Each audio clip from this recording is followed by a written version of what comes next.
Oi, gente, bom dia, boa tarde, boa noite, não sei que horas, que tempo você está agora. Hoje eu tô aqui com mais um podcast que surgiu através da pergunta que uma pessoa que me segue lá no direct me mandou nas minhas redes sociais essa semana. Então ela me perguntou: como é que eu faço, Érica, para lidar, fechar essas lacunas da infância, as feridas da infância na vida adulta agora, tá? Então, como é que eu vou conseguir na vida adulta resolver o que me faltou lá na infância? Então, gente, ó, eu elaborei para vocês aqui um material, montei um escopo com 8 itens importantes para que vocês repensem. Você que tem uma dúvida em relação a essas feridas da infância, como é que eu ressignifico, como é que eu trato isso, como é que eu resolvo isso agora na vida adulta. Eu fiz 8 pontos bem relevantes para você fazer aí um escaneamento na tua história. Fiz também, preparei para vocês também 3 perguntas. Então, no final do podcast, quem tiver interesse em receber as perguntas, vem aqui na minha rede social, no Instagram, que está aqui no meu Spotify, é @ericalopes.oficial, e me pede no direct que eu passo as perguntas e tem um exercício de conexão com a criança interior junto com essas perguntas. Se a gente está falando de infância, se a gente está falando de trauma da infância, faz bastante sentido, é coerente a gente falar de cura da criança interior, que nada mais é do que curar partes da minha história na infância. Então, eu preparei aqui, até se vocês quiserem por escrito, tal, que a gente vai falar hoje aqui, de repente para passar para alguém, ou de repente para rever com calma, eu posso passar para vocês também. Eu preparei isso porque é um material de um curso que eu vou dar, um treinamento fechado para terapeuta. Então, conseguir na vida adulta o que faltou na infância é um processo que envolve autoconhecimento. Gente, autoconhecimento na minha leitura, eu já ouvi pessoas falando que todo conhecimento é um autoconhecimento. Eu não concordo com isso. Autoconhecimento é tudo aquilo que me transforma. Por quê? Porque hoje eu tenho uma enxurrada de informações aí o tempo todo chegando até a mim. Não preciso nem fazer esforço. Eu liguei o celular e já estou recebendo alguma coisa. Seja em formato de rede social, seja através de podcast, seja através do Google, enfim. Informação em grupo de WhatsApp não falta. E isso não necessariamente tem nos transformado em pessoas melhores. Pelo contrário, nunca tivemos tanto adoecimento emocional, tanta desconexão, tanta solidão. Então, qualquer conhecimento me transforma? Não. Me transforma aquilo ao qual mobiliza em mim uma força interna o suficiente para que eu consiga implementar mudanças reais, mudanças práticas na minha vida. Então, esse conhecimento se transforma em autoconhecimento, porque ele é prático. A partir de uma narrativa, de uma reflexão interna, eu começo a me colocar em ação e fazer mudanças. Mudanças que envolvem a minha relação com as outras pessoas, a minha relação comigo, o meu posicionamento frente às outras pessoas, a minha limitação no tóxico que há em mim, porque às vezes a gente vem de uma família tóxica e a gente também aprende a ser tóxico, mas aí a gente não consegue perceber isso na gente, a gente só percebe no outro. Então eu quero combater no outro, eu vejo no outro, eu pontuo no outro e não faço nada por mim, não faço nada para mudar a minha estrutura. Então, o conhecimento que transforma é o conhecimento que realmente faz com que eu me modifique. Porque o maior desafio não é modificar o outro, é nos modificar. Então, conseguir na vida adulta o que faltou na infância vai gerar o quê? Processo de autoconhecimento prático, ativo, aceitação e busca ativa por preencher lacunas emocionais e psicológicas que ficaram em aberto. E esse processo, gente, pode ser realizado de várias formas. Então, hoje, eu vou passar algumas formas para vocês. Óbvio que cada pessoa é única, cada história é única, cada ser humano tem necessidades infinitas e diferentes. E aí você vai encontrar o seu caminho. No seu caminho, o que é melhor para você, o que cabe aí para você. Então, eu coloquei lá, identificação das carências. Aí eu falo novamente do autoconhecimento. Então, o primeiro passo para que eu consiga identificar o que me faltou na infância é eu me abrir para olhar com amor, com compaixão e com respeito para a minha história. Às vezes eu tenho respeito pelo outro, mas eu não tenho respeito por mim. Então eu me culpo, eu me sobrecarrego de culpabilizações, eu fico ali envolta em pensamentos negativos sobre quem eu sou, sobre como eu ajo. Então eu mantenho um comportamento de crítica ativa sobre quem eu sou. Então para identificar essas lacunas, a gente precisa ter compaixão, que é um item da nossa lista. Então, o primeiro passo é identificar o que faltou na infância, e para que isso aconteça é preciso que a gente se abra de forma amorosa e compassiva. Então, o que me faltou? Pode ter sido uma experiência de amor incondicional. Então, o que é a experiência de amor incondicional? É quando os pais deixam de forma clara e explícita para aquele filho. Clara e explícita quer dizer não só através de palavras, mas de palavras também, porque a gente precisa ouvir que a gente é importante para alguém, que alguém nos ama, independente de quem a gente seja, de como a gente seja, do que a gente faça. Então, a experiência de amor incondicional é a criança ter certeza de que ela é amada simplesmente por ser quem ela é. Não importa se ela tem boas notas, se ela não tem boas notas, se ela tem uma desenvoltura numa área ou em outra, ou não tem a desenvoltura na área que os pais gostariam que ela tivesse, ela é amada. É a criança que tem a ciência, a consciência que ela é amada por ser quem ela é. Então, esse amor incondicional, tá? Eu tive isso na minha infância. Eu tive o sentimento de segurança. Então, segurança basicamente, a segurança vem a partir do amor incondicional. Então, se eu vivo num lar onde eu sou amado incondicionalmente, eu me sinto seguro. Eu me sinto seguro para ser quem eu sou. Então, eu posso crescer, eu posso florescer, eu posso me desenvolver no meu tempo, porque eu estou seguro no amor da mamãe, no amor do papai, no amor do meu cuidador principal. Não importa quem. Se é a mãe biológica, se é a mãe socioafetiva, mas aquela criança nasce e cresce, se desenvolve ali os primeiros anos de vida com essa noção de que ela é amada por quem ela é. Então, amor incondicional é base para segurança versus insegurança básica. Então, é aqui que a gente cria a noção de segurança na vida, nas pessoas, confiança no mundo, eu confio, eu não confio. Então, confiança básica versus insegurança básica ocorrem nos primeiros meses de vida, nessa relação com a mamãe. A relação que a mamãe tem comigo no momento em que eu e mamãe somos um. Então, tudo que ela sente, eu sinto como se eu fosse ela. Tudo que ela sente em relação a mim, eu sinto em relação a mim. Tudo que ela sente em relação a ela, eu sinto em relação a mim. Então, amor incondicional vai ser chão para segurança versus insegurança. Então, como é que eu vejo isso na vida do adulto? É aquele adulto que não confia, ele tem dificuldade de confiar nas pessoas, de confiar nele mesmo, de confiar nas mudanças, no poder de mudança, de transformação. Ele não confia nas pessoas que estão ao redor dele, ele não confia no mundo. Então, ele olha para o mundo como um lugar muito perigoso, muito inacessível, não é um lugar bom para mim, porque o meu primeiro mundo foi a mamãe, foi quem cuidou de mim ali os primeiros meses de vida, primeiro ano, segundo ano, principalmente no meu momento pré-verbal, no momento onde tudo que eu sentia estava muito intenso, porque eu nem elaborava a nível mental, a nível reflexivo, narrativo.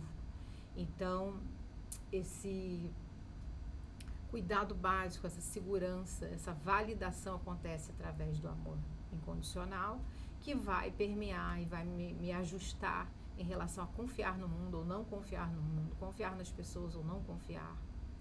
Aí a gente tem que ter nutrido, né, essa segurança, validação. Então, eu preciso saber que eu sou amada. E aí a gente fala, mas ela cuidou muito bem, ela expressou, a gente expressou através das atitudes, mas as pessoas precisam ouvir que elas são importantes, que elas são relevantes, que elas são amadas. Todos nós gostamos de nos sentir amados, isso é importante para todos nós, isso é importante para a vida. Então, ter clareza sobre essas carências, se eu tive isso suprido ou não tive, então, eu botei aqui também cuidados básicos. Então, Será que as minhas necessidades básicas foram atendidas? Alimentação, sono, colo. Como é que estavam os meus pais quando eu nasci? Eles estavam passando por problemas financeiros muito grandes. Meu pai estava com muito medo de não ter como suprir a nossa vida familiar, de não ter como pagar as despesas de casa, botar comida dentro de casa. Se o meu pai e a minha mãe estavam em estado de alerta em relação a cuidados básicos, as necessidades básicas, isso também pode ter um impacto comigo, porque no momento em que mamãe está em alerta e papai, eles estão desconectados da experiência comigo. Não por mal, não porque são pais negligentes, mas porque estão com medo de não ter para suprir. Então, isso também pode atravessar a tua vida nesse processo de lacunas não atendidas na infância que eu preciso revisitar e para ressignificar agora. Outro ponto relevante aqui dentro das identificações das carências é a revisitação do passado. Então, a gente já está falando do passado. É importante a gente revisitar essa infância. Eu trabalho com roteiro de nascimento nas sessões de terapia, e o roteiro de nascimento, ele visita o período da gestação, como que os pais estavam, como aquele lar, aquela família estava organizada para receber aquele bebê, que impacto isso pode estar tendo agora. Então é importante a gente revisitar esse passado, essa infância com compaixão, sem julgamento, para que a gente entenda o que faltou e como isso impactou e continua impactando a minha vida agora, minha vida de adulto. Então, isso eu só consigo fazer mudança quando eu consigo, de fato, olhar para o que me faltou. Então, se eu venho de um lar tóxico, se eu convivi com muitas pessoas tóxicas, o que me faltou? O que hoje eu repito? Porque essa toxicidade também pode seguir um pouco com a gente. E se ela segue, a gente precisa ter esse olhar amoroso, cuidadoso e maduro de identificar aonde hoje eu sou tóxica, aonde hoje eu perpetuo determinado comportamento, aonde hoje eu, embora isso me faça sofrer, não consigo ainda fazer diferente, para que eu consiga mudar. Então, quando eu tomo consciência também do reflexo disso em mim, como isso atua em mim hoje, eu posso mudar. Se eu não tiver essa clareza, eu não consigo mudar. E a gente consegue revisitar o passado através da terapia, da escrita curativa, das práticas que envolvem o corpo. Então, eu trabalho com as terapias que envolvem o corpo, através da respiração, através de mindfulness, através desse processo que acontece no meu corpo no momento em que eu sou tomado por uma emoção, no momento em que eu estou passando por uma situação de sofrimento. Então, não é uma mente que está sofrendo, é um corpo carregando uma história. Então, o meu trabalho de terapia seria um trabalho de terapia psicodinâmica, onde eu trabalho mente, corpo e espírito, porque eu acredito que o que acontece com a gente não acontece na cabeça, acontece com a gente todo. E aí, o ponto 2, tá?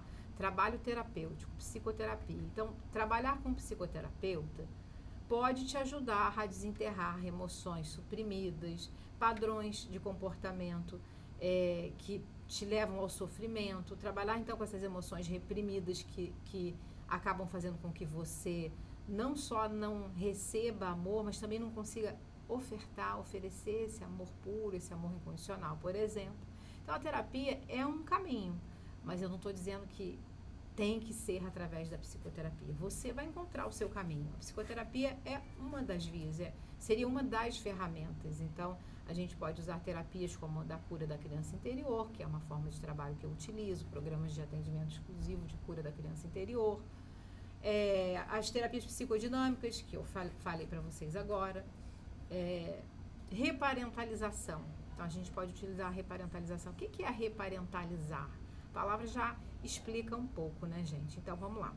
Reparentalizar é um conceito que envolve reeducar ou cuidar de si mesmo a fim de suprir necessidades que não foram atendidas na infância. Então, quando eu penso em reparentalização, eu penso numa relação. Por que eu coloquei que psicoterapia ajuda e é importante? Porque a psicoterapia é um relacionamento.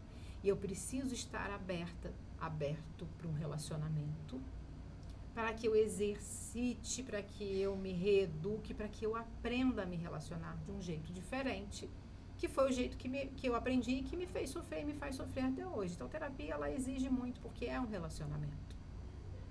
E a reparentalização acontece nessa vinculação também. Então, hoje é você que cuida de si, é você que faz essa reparentalização, é você que vai nutrir. Ainda que a tua mãe volte no tempo, teu pai fale para você, olha, me perdoe por tudo que eu fiz e por tudo que eu não fiz e que você precisava e que era insubstituível. Ainda assim, isso não vai curar a tua dor, não vai fechar as tuas lacunas.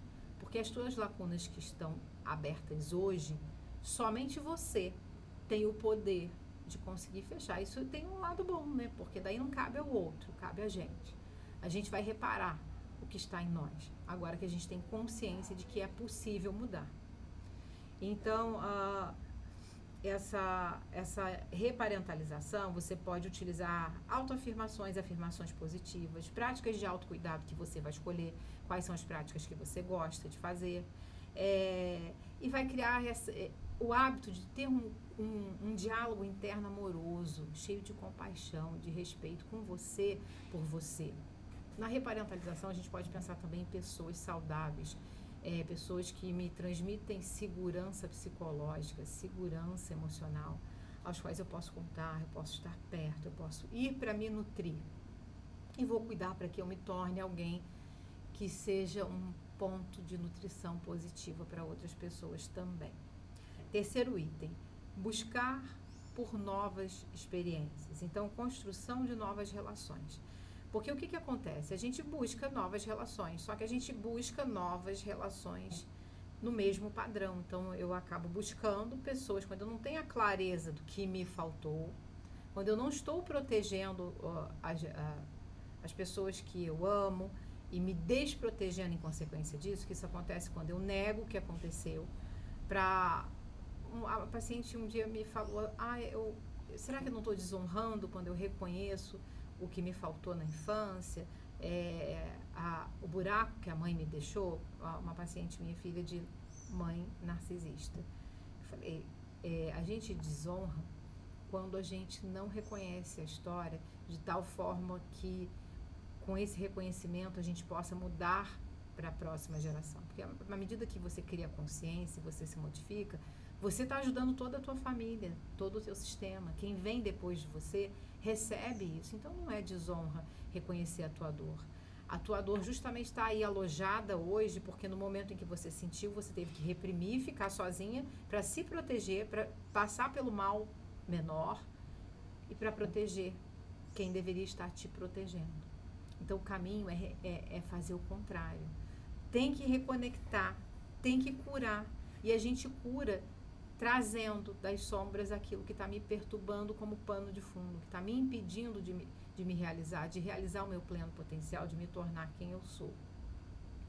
Então, a gente vai buscar construir relacionamentos saudáveis que ofereçam aquilo que me faltou na infância, como segurança emocional, apoio, amor, amizade.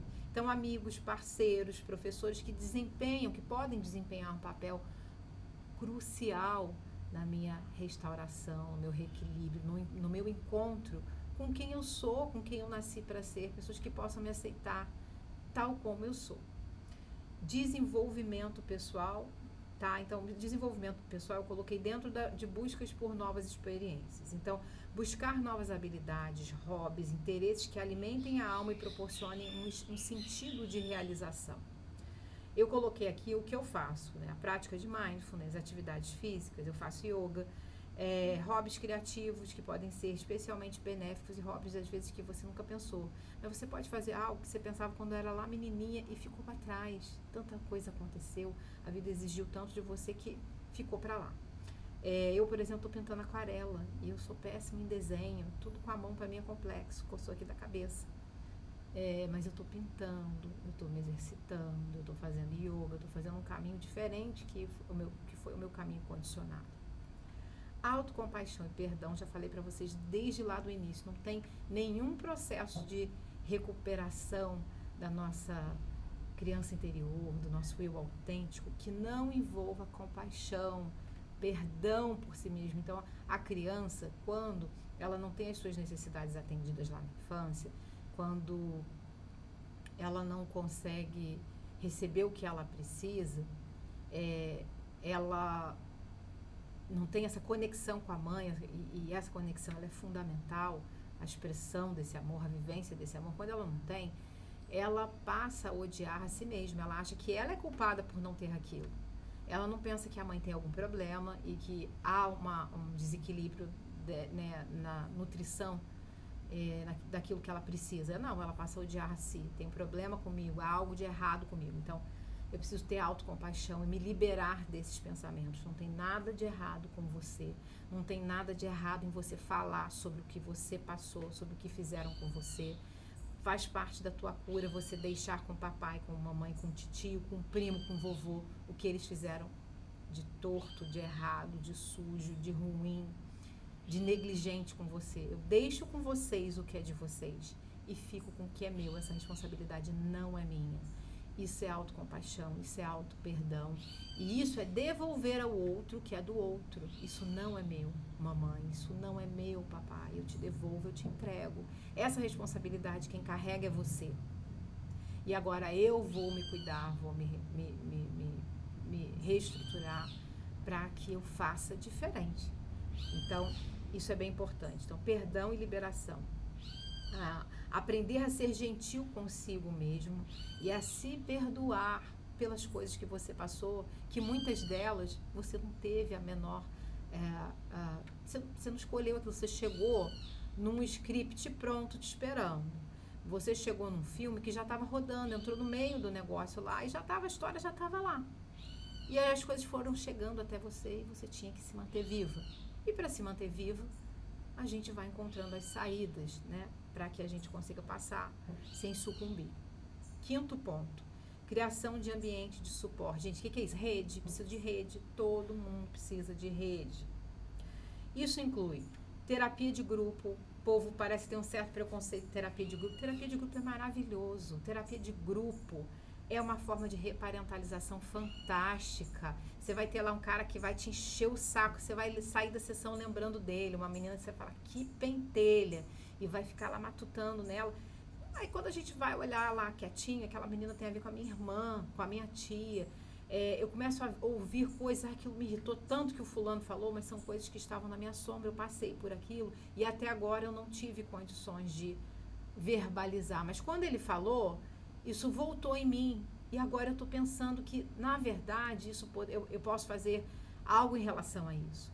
Eu preciso dar um fim nisso. Então, terapia de grupo é um lugar de reparentalização fabuloso, fantástico. É um dos formatos que eu mais curto. Eu vejo avanço na terapia individual, vejo os meus pacientes, os meus clientes, e gostaria muito de tê-los em algum momento num grupo terapêutico. Então, é um lugar de reparentalização. Aqui eu coloco como lugar de rede grupos de terapia, comunidades de apoio, lugares que vão te oferecer empatia, compreensão, liberdade, crescimento. Outra coisa relevante, estabelecimento de limites. A gente precisa estabelecer limites saudáveis. Em relacionamentos, a gente precisa colocar limites claros, e na vida isso é um passo crucial para a gente se proteger e garantir que as nossas necessidades emocionais não só sejam atendidas, mas protegidas, que ninguém invalide a minha necessidade emocional. Então, eu preciso praticar limite saudável. Como que eu faço isso? No relacionamento com meu filho, no meu trabalho, com os meus amigos, com o meu parceiro, com a minha parceira, com o meu terapeuta, no meu grupo de terapia. Então, é através do relacionamento que a gente adquire as maiores feridas, e é através do relacionamento que a gente alcança níveis de transformação muito grande. Então, não diminuam o poder dos grupos, tá?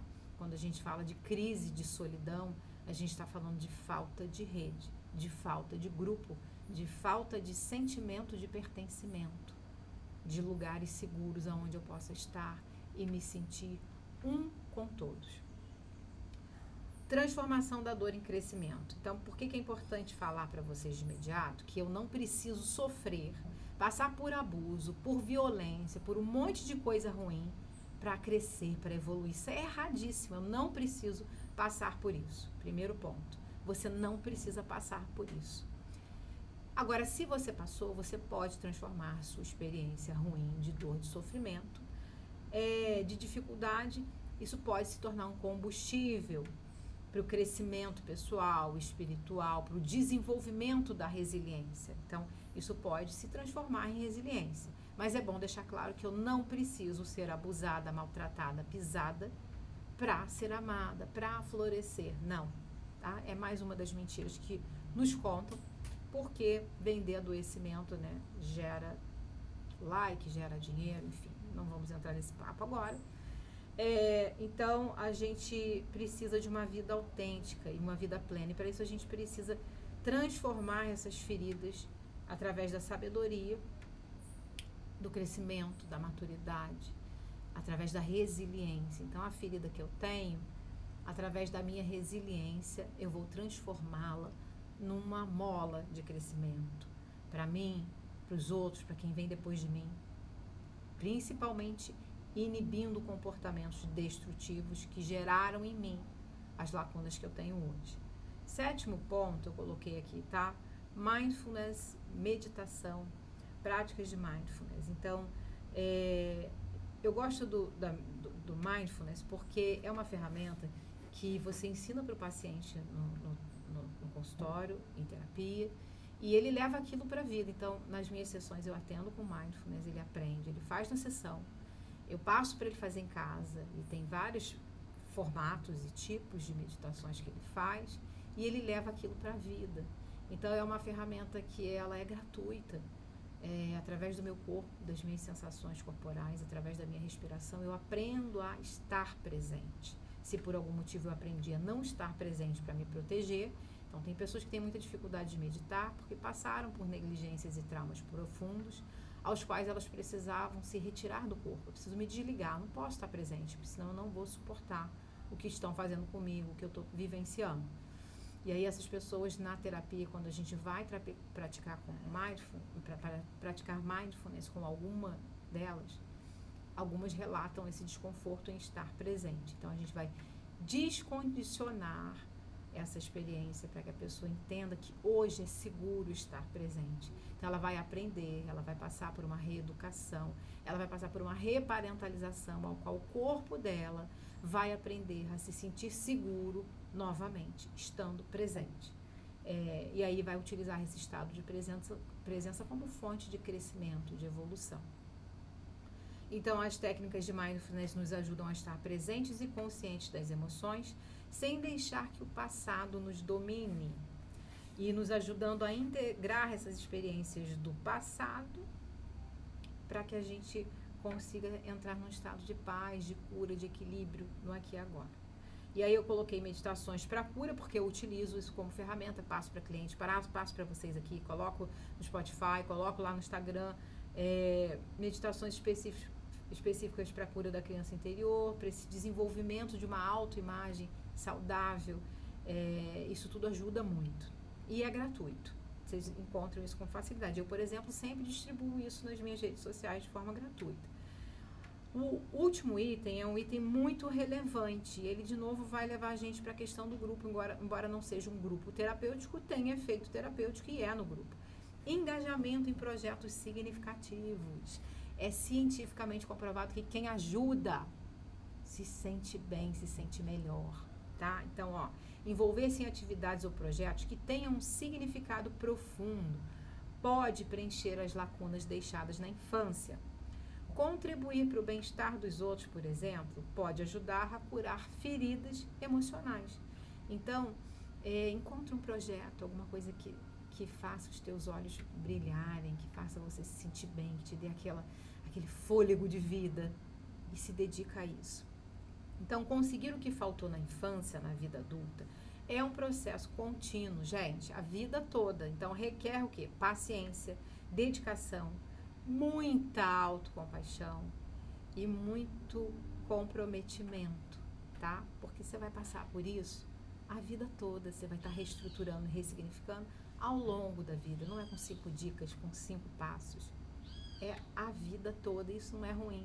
você vai estar crescendo, você vai estar amadurecendo, você vai estar ensinando outras pessoas através das tuas experiências. Então é possível a gente transformar as feridas do passado numa fonte sim de força, de crescimento, de felicidade, de resiliência, embora eu não precise passar por abusos, privações e humilhações para que eu consiga me tornar resiliente, para que eu consiga florescer, para que eu consiga amar e ser amado.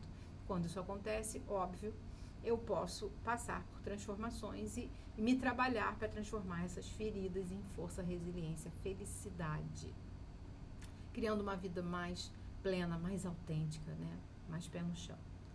Então, finalizando aqui com vocês, tá? Quem quiser pegar as 3 perguntas, então eu preparei 3 perguntas para que vocês possam começar, porque elas possam servir como um ponto de reflexão, para que vocês possam identificar possíveis áreas das suas vidas onde essas feridas da infância ainda podem estar impactando a forma com que vocês se relacionam com o mundo, consigo, com o outro. E aí tem um exercíciozinho de cura da criança interior em sequência. Se quiser pegar esse exercício comigo, vai lá no meu Instagram, @ericalopesoficial. Tem aqui também no meu Spotify. Esse vídeo vai ser transmitido também no YouTube. No meu YouTube também tem a minha rede social, ericalopes.oficial, no meu Instagram, que eu mesma respondo no direct. Então me pede lá que eu passo para você. Até o nosso próximo encontro. O próximo encontro, gente, a gente vai falar, eu falei com vocês agora da influência da família, agora eu vou falar sobre as influências que a família recebe. Então, por que a minha família é assim? De onde vem todos esses condicionamentos, esses aprendizados? Então, um template para angústia. Como a cultura forma nosso caráter? Como a cultura formatou minha família, minha mãe, meu papai? Como é que isso começa? Então, aqui a gente vai aprofundando. Tem coisa muito mais ampla aí envolvida em saúde emocional, em saúde relacional, que o Gabor Maté brilhantemente explora no livro O Mito do Normal, que eu tenho aqui vários podcasts gravados. De todos os capítulos, a gente já leu 13 capítulos, então tem 13 capítulos comentados aqui no meu Spotify. E a gente vai ler o 14. Assim que eu gravar, vocês vão receber. Então, ativa o sininho, ativa o que tiver que ativar, para ser o primeiro a receber. E se tiver sentido, isso que eu tô falando, que eu tô trazendo aqui, se te ajudou, se foi útil, se te causou um bem-estar e você sinta que pode compartilhar isso com alguém, encaminhe, compartilhe. Gente, até o nosso próximo encontro.